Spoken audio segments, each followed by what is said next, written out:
안녕하세요. 대박파파입니다. 8월 8일 금요일 청약하는 에센시스 조선 섹터 공모주인데요. 대한조선이 굉장히 어제 상한가를 가면서 좋은 시세를 보여주고 있습니다.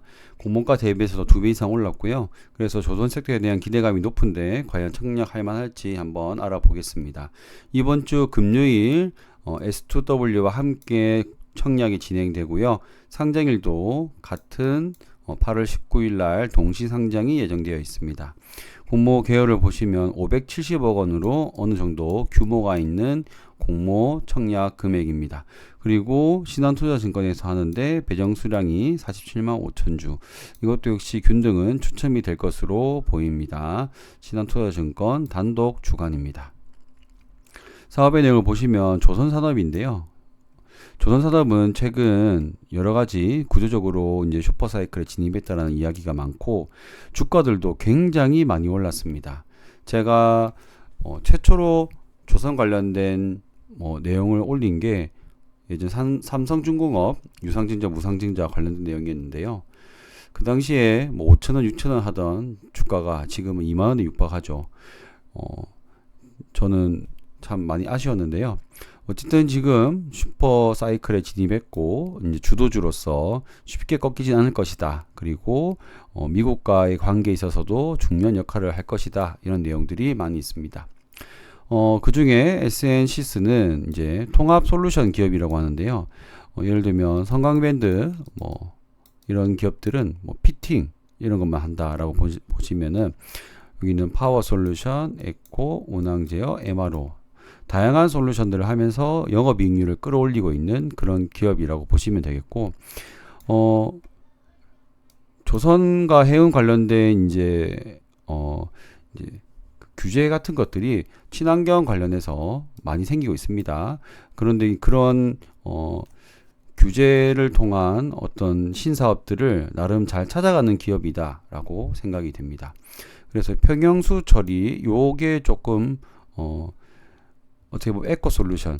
왜냐하면 이제 평형수 때문에 생태계 교란이 많이 일어나거든요.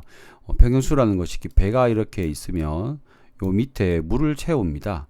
그래 물을 어느 정도 채워야 아래와 옆 좌우를 채워야 이제 균형을 잘 잡는다고 해요.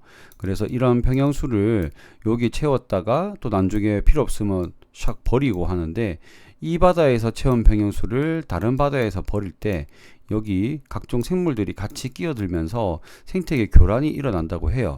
그렇기 때문에 이 평형수를 살균하고 하는 그런 처리 내용이 이제 중요한데 그런 것들도 지금 잘 따라가고 있다라는 것이고요.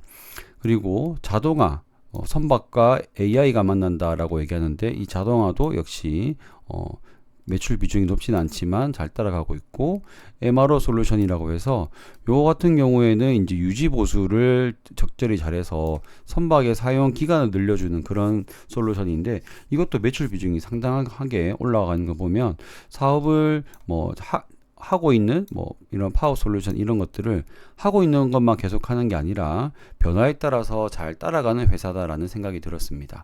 그래서 이런 파워 솔루션 기업으로 시작해서 자동화 장치, 평형수 그리고 이렇게 MRO 등 다양하게 다각화하는 모습이 성장하는 회사의 모습을 보여주고 있고 그래서 영업이익률도 한 10%대 이상으로 나온다고 합니다. 아까 말씀드린 평형수인데요. 우리 이 부산에는 이 청개라고 하는 이런 상표를 등록할 정도로 한국 사람들은 청개를 잘 먹는데 이탈리아 해역의 최대적인 청개라고 합니다. 즉 이 청개가 천적도 많이 없고 조개를 그렇게 잘 먹는다고 해요. 이탈리아 사람들은 봉골레 파스타 이런 걸 좋아하는데 조개가 양식업이 다 망할 정도로 되어 있는데 우스갯소리로 부산은 이렇게 케이트까지 만들었다라고 얘기하는데요. 그것과는 별개로 평형수의 문제점을 잘 보여주는 내용이라고 봅니다. 이렇게 평형수에 딸려서 생태계를 교란할 수 있기 때문에 그래서 이 평형수 처리 장치를 개발해서 돈을 벌 수 있게 되는 것이죠. MRO 솔루션은 개조로 인한 선박 수명 증가, 이 몇 년간 더 할 수 있는 것 자체가 굉장한 큰 효과가 있기 때문에 요게 또 고수익 통합 수익률이 좋은 그런 솔루션이라고 보여집니다. 그래서 매출과 영업이익률을 보시면은 영업이익률이 꽤 높습니다. 10%가 넘고요. 어떻게 보면은 나름 조선업 중에서는 아주 높은 영업이익률이 아닌가 생각이 되고, 재무 상태를 보셔도 이익잉여금이 굉장히 많이 쌓여있는 모습을 볼 수 있고요. 순이익도 잘 나오는데 2024년도에는 아마 상장을 위해서 조금 뻥튀기 주식 마사지를 한 게 아닌가 하는 생각이 들고요. 그럼에도 불구하고 100억이 넘는 200억이지만 이게 뭐 무슨 효과를 좀 제해도 이제 한 180억 이렇게 수익을 갖고 있는 괜찮은 사업의 내용을 보여주고 있습니다. 유사 기업들로는 이렇게 조선 관련된 업종들을 가지고 왔는데 PER은 21배지만 할인율을 적용해서 3만원으로 결정되었고, 이 3만원은 PER 15로 되어 있습니다. 조선업 같은 경우에는 기간산업이라고 해서 PBR로 하는 경우가 많은데, 요런 것도 또 한번 논란이 있었나 봐요. 그런데 이 PER은 성장성이 두드러지는 기업 평가인데, 여기 팀장님은 오히려 PBR이 더 올랐을 수 있다. 왜냐하면은 HD 현대마린 솔루션이 굉장히 지금 PBR, PER 둘 다 높거든요. 여기도 PER이 32배인데 최근에 더 올라서 36배까지 올라갔습니다. 그리고 PBR도 이게 12배까지 가 있더라고요. 그래서 이런 것들을 비교하면 오히려 더 비싸게 받을 것이다 라고 얘기했는데, 현재 이거를 뺄 수가 없다면 거의 뭐 어떤 걸 해도 공모가는 비싸게 나왔을 것 같습니다. 삼성중공업에서 분사한 기업입니다. 이 기업은 삼성중공업에서 분사했는데 이 수주가 너무 삼성중공업에 몰려 있는 게 아니냐, 이런 한계가 있다라고 했는데, 이거 매출 비중을 다변화를 시도하고 있다라고 얘기하고요. 그 중에서도 이제 하나오션이죠. 하나오션이 하고 이제 손잡고 중국 시장을 중심으로 매출 다변화를 하고 있다고 하는데요. 그 중에서도 이제 미국의 군함 관련해서 미국의 조선 군함 건조 기술이 많이 쇠퇴함으로써 미국이 이제 중국에 맡길 수는 없잖아요. 이제 워낙 안 좋은 관계라서 결국에는 일본 아니면 이제 한국인데, 결국에 이제 한국이 많이 유력하고 한국이 더 기술력이 좋다라고 하죠. 그래서 이 하나그룹과 방산 분야의 진출을 많이 노리고 있는 것 같습니다. 그래서 이것만 잘 진출이 된다면 이 정도는 다 용인해 줄 수 있지 않을까 하는 생각이 들었습니다. 자, 어쨌든 이런 사업의 내용과 전망성을 가지고 기관들은 어떻게 판단했느냐. 나름 괜찮은 참여 건수와 경쟁률이고요. 공모 규모가 500억이 되기 때문에 이 정도면은 괜찮다라고 보여지고요. 상단 이상도 꽤 괜찮은 비율을 보여주고 있습니다. 의무보유 하격도 30%, 27%.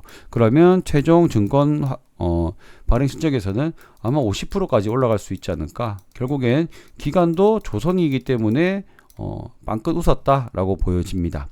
시가총액은 2,832억, 유통 물량은 1,072억인데요. 기존 주주 물량이 꽤 많습니다. 그리고 이게 조금 안 좋은 게 기존 주주가 전직, 현직, 임직원 82인 돼 있잖아요. 그러니까 대부분 개인이라고 볼 수 있는 이 임직원들입니다. 그래서 물론 80만 주가 확약이 걸려 있고 여기에서도 좀 확약이 걸려 있지만 160만 주나 나오는데 개인 주주들이 많다는 것은 상당히 안 좋은 점이다 라고 생각이 되고요. 50% 확약되면 유통 물량은 850억대로 떨어집니다. 시총 대비해서도 유통 물량이 좀 많은 편이다. 그래서 부담스럽다라고 생각이 되고요. 유상증자 내역을 보시면 2017년도에 여기 엄청나게 많은 유상증자가 일어나는데 액면가, 발행가액이 바로 500원입니다. 그러면 2017년도에 임직원 분들에게 갔던 요게 500원이라는 거죠. 근데 3만원으로 우리가 상장을 하기 때문에 시세 차익이 60배입니다. 60배. 네.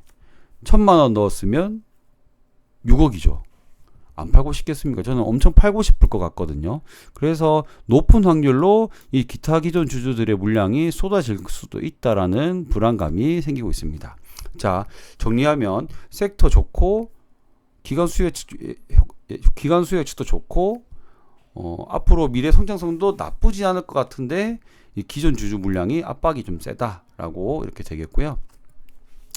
그러면 비례 청약을 할 것이냐? 이거는 조금 디테일하게 봐야 될 것 같아서 1억 기준 이제 5% 정도 빌리면은 약 55,000원 정도가 이자가 듭니다. 이게 4일치라서 그래요. 2일치였으면은 여기서 또 반으로 줄었겠죠.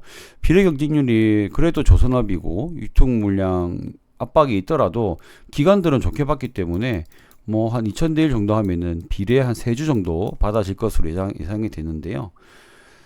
61%는 수익이 나야 됩니다. 자, 이게 조금 애매하더라고요. 그래서 61% 비례 청약을 하기에는 좀 너무 애매하다. 만약에 환불일이 2일이었으면은 61%라도 해봤을 것 같아요.